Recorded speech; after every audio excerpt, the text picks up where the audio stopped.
Та өөрийгөө жоохон тодорхой танилцуулаач. Гэхдээ намайг домдгийн дүн жаргал гэдэг. За гэр бүлээс хэдүүлээ. Гэр бүлэн хүрсэн хүүхдүүд Солонгос яваад сурахгүй одоо ингээд Та хэдэн хүүхэдтэй юм?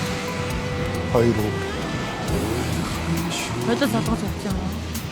Хоёулаа Солонгос явсан юм аа та хоёр. Тий. Тантай холбоо авахгүй юм уу? Байхгүй юу ингээд явж уучлаарай. Хинтээ амьдарч байна одоо. Зарал. За уучлаа. Би 57 оны тэтгэвртэй.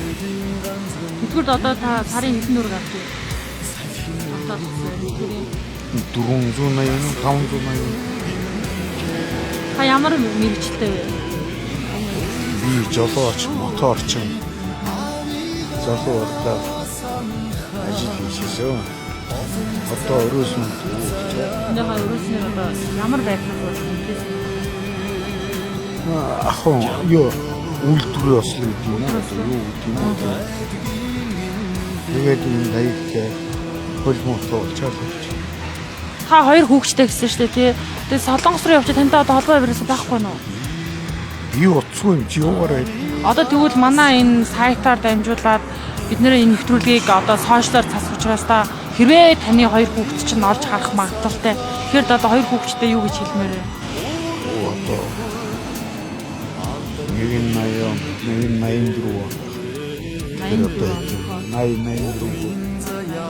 асуугч байгаа. За тэг хүүхдүүд загнуулах ажил хийлээ уучлаарай.